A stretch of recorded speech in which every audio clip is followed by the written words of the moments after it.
السلام علیکم غامدی صاحب. وعلیکم السلام. پر میرا سوال یہ تھا، میرا تعلق ہندوستان سے ہے. ہمارے وہاں ہیلو جی سن رہے ہیں، بولیے بولیے. اب میرا تعلق ہندوستان سے ہے. ہمارے وہاں جہاد کو ایک گالی کی طرح بولا جاتا ہے، لینڈ جہاد، مسجد جہاد وغیرہ وغیرہ. تو میں پوچھنا چاہ رہا تھا دین میں جہاد کی کیا ڈیفینیشن ہے؟ مسلمانوں کے پاس اگر طاقت ہو تو اللہ تعالیٰ نے ان کو پابند کیا ہے کہ وہ ظلم و عدوان کے خلاف، ظلم اور زیادتی کے خلاف اگر تلوار بھی اٹھانی پڑے تو اٹھائیں گے. اسی کو جہاد کہا جاتا ہے. دنیا میں لوگ ظلم کا ارتکاب کرتے ہیں، وہ اگر کسی ریاست کے اندرون میں ہوتا ہے تو پولیس کارروائی کرتی ہے، مجرموں کو پکڑتی ہے، کیفر کردار تک پہنچاتی ہے. ہندوستان میں بھی ہندوستان کی حکومت یہی کرتی ہے. اور اگر کوئی ظالمانہ اقدام کسی قوم کی طرف سے ہو جائے، وہ ظلم و عدوان پر اتر آئے، تو خود ہندوستان میں جو فوج بنائی گئی ہے وہ اسی لیے بنائی گئی ہے.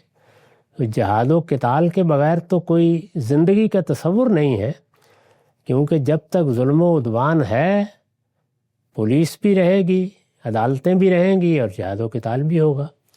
میں نے تو متعین کر کے بسا اوقات یہ بتایا ہے کہ پورا قانون کیا ہے. میری کتاب الاسلام میں آپ جہاد و قتال کا باب نکالیے تو 1.5 صفحے میں نے اس کے پورے قانون کا خلاصہ بیان کر دیا ہے.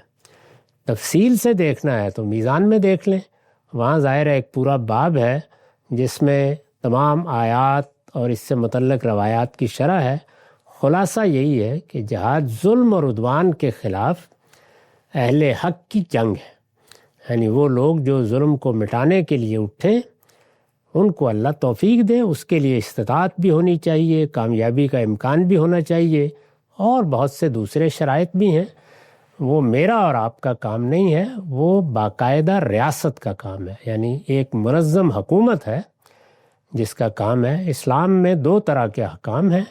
ایک وہ جو فرد کو بحیثیت فرد دیے گئے ہیں، ان میں بھی مخاطب ہوں، آپ بھی مخاطب ہیں. نماز پڑھنی ہے، روزہ رکھنا ہے، اعلیٰ اخلاق اختیار کرنے ہیں.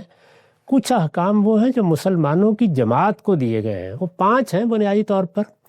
ان کو بالکل گھر میں لکھ کے رکھ لینا چاہیے، اس لیے کہ اسلامی حکومت، خلافت، اس طرح کے الفاظ بول کر لوگ بہت کچھ خرابیاں پیدا کرتے ہیں. صرف 5 بنیادی احکام ہیں، ان کو ہمیشہ سامنے رکھیے.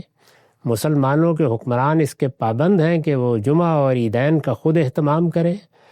دوسرے زکوٰۃ کے علاوہ کوئی ٹیکس لوگوں پر عائد نہ کریں. زمین اور اس کے خزانوں کو قومی املاک کی حیثیت سے بندوبست کے تحت لائیں. حدود کا مجرموں پر نفاذ کریں، اور اگر کسی موقع پر ظلم و عدوان کے خلاف استطاعت و جہاد کریں. بس یہ 5 باتیں، اسی کا نام اسلامی حکومت ہے.